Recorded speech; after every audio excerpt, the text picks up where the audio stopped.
all of the things we talked about when I was, your on-air co-worker, all those things have happened. And people don't either care or they didn't listen or whatever. It doesn't matter. Other things that we talked about and other things that we're now seeing are going to happen. The dollar is not going to last. So what does the world look like?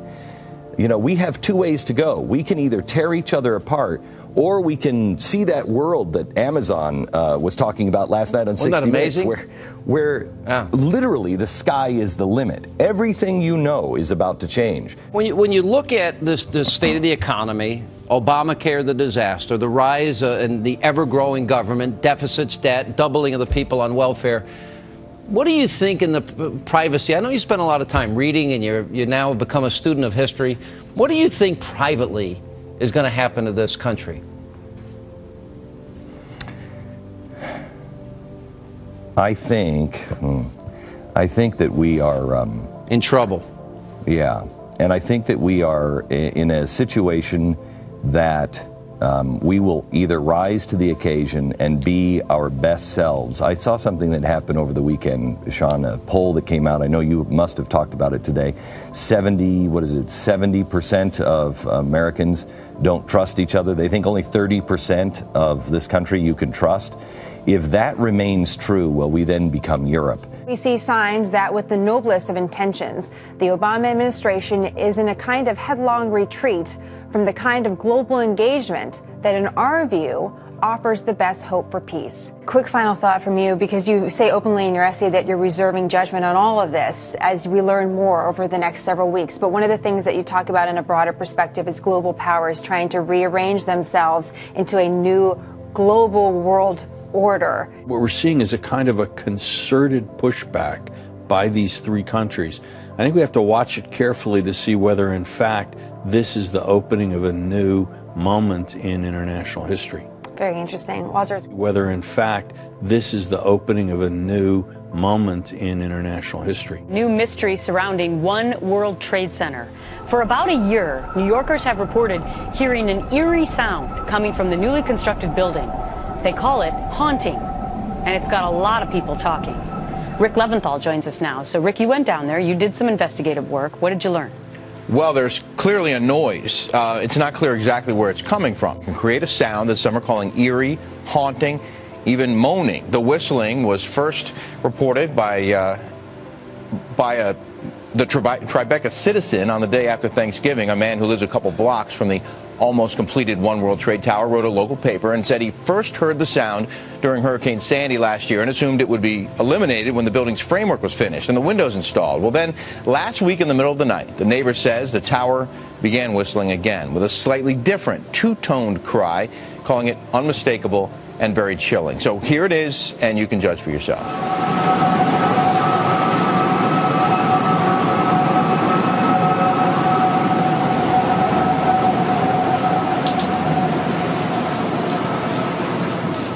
Like, one of them is the mechanical mismatch between humans and electronics, right? So electronics are boxy and rigid, humans are curvy and soft. That's a mechanical mismatch problem. Well, a researcher at the University of Illinois, his name is Dr. Rogers, what he did is he founded a company and they started making electronic tattoos. So I'm wearing one here on my arm. Do we have a camera to get a... This is a developmental system made by MC10, and it has an antenna and some sensors embedded in it. And what we plan to do is work with them to advance a tattoo that could be used for authentication. Now, it may be true that 10 to 20-year-olds don't want to wear a watch on their wrist, but you can be sure that they'll be far more interested in wearing an electronic tattoo, if only to piss off their parents. That's something that you wear, but you could also imagine including authentication in just your daily habits. So I take a vitamin every morning. What if I could take vitamin authentication? What? Vitamin authentication. Look, I have one right here. Well, here, I'll let you hold it. Would you like to hold it? I'll hold it. Okay. So this... You guys see it? This pill has a small chip inside of it with a switch. And they power it up, and the switch goes on and off. and it creates an 18-bit ECG-like signal in your body, and essentially your entire body becomes your authentication token. Yes, this is true. Okay? Okay, but... Okay, so wait. So it's really true. So what this means is that becomes my first superpower. I really want this superpower.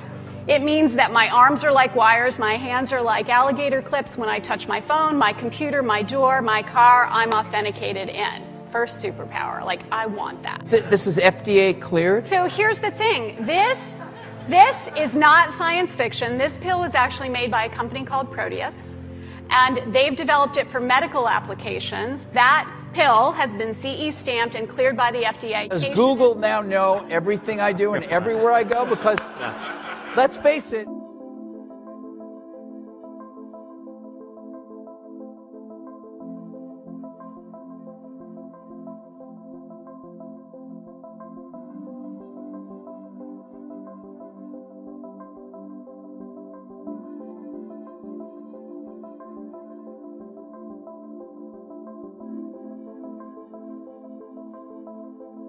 If you have never heard of Bitcoin, you are probably not alone, but the online currency is gaining popularity around the world, and now in eastern Kentucky. WIMT's Brittany Nada looked into the cyber money to try and answer some questions about how it works. City commissioners in Vico recently passed a measure to pay its police chief in Bitcoin. It may be a forward-thinking movement, but many of you probably do not understand how it works. Bitcoin is a new currency traded against the dollar, yen, euro, and every other currency around the world.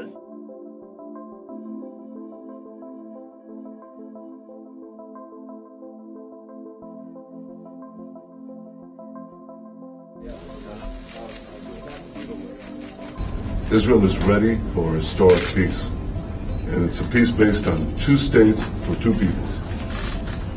It's a peace that Israel can and must be able to defend itself by itself with our own forces against any foreseeable threat. In the days and weeks ahead, we will consult very closely and continually with our Israeli friends in order to bring about a comprehensive agreement that can withstand everybody's test. FBI is rolling out a $1 billion facial recognition system.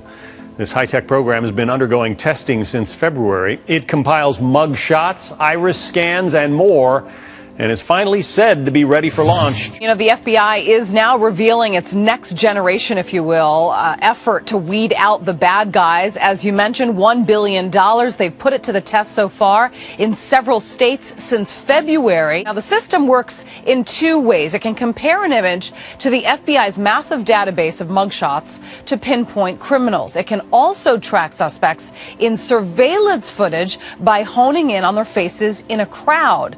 There are those opposed to the idea, though, such as Democratic Senator Al Franken, who suggests the database raises serious privacy issues. Several public advocates are also wary of the project, fearing it will eventually extend beyond criminals to include images of the innocent. It is nationally implemented by the year 2014, John. So wow, fascinating. They may be looking at you. Let's hope not.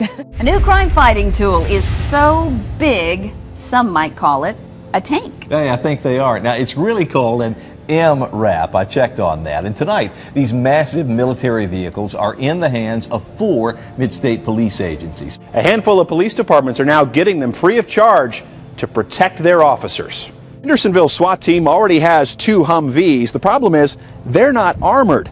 The MRAP gives them that much-needed protection. We plan to paint it black, just the same as our other tactical vehicles, and put police markings on it, and that's probably all we're going to do. Sir, I want to talk to you. Arrest him. Do not arrest me. All right, sir.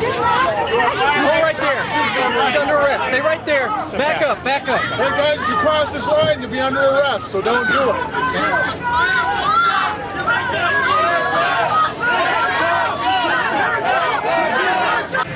Amy, we're going to get you out of here very soon. Yes, we have everything. This was, Amy, a reporter being arrested by police who were dressed like stormtroopers out of a Steven Spielberg movie.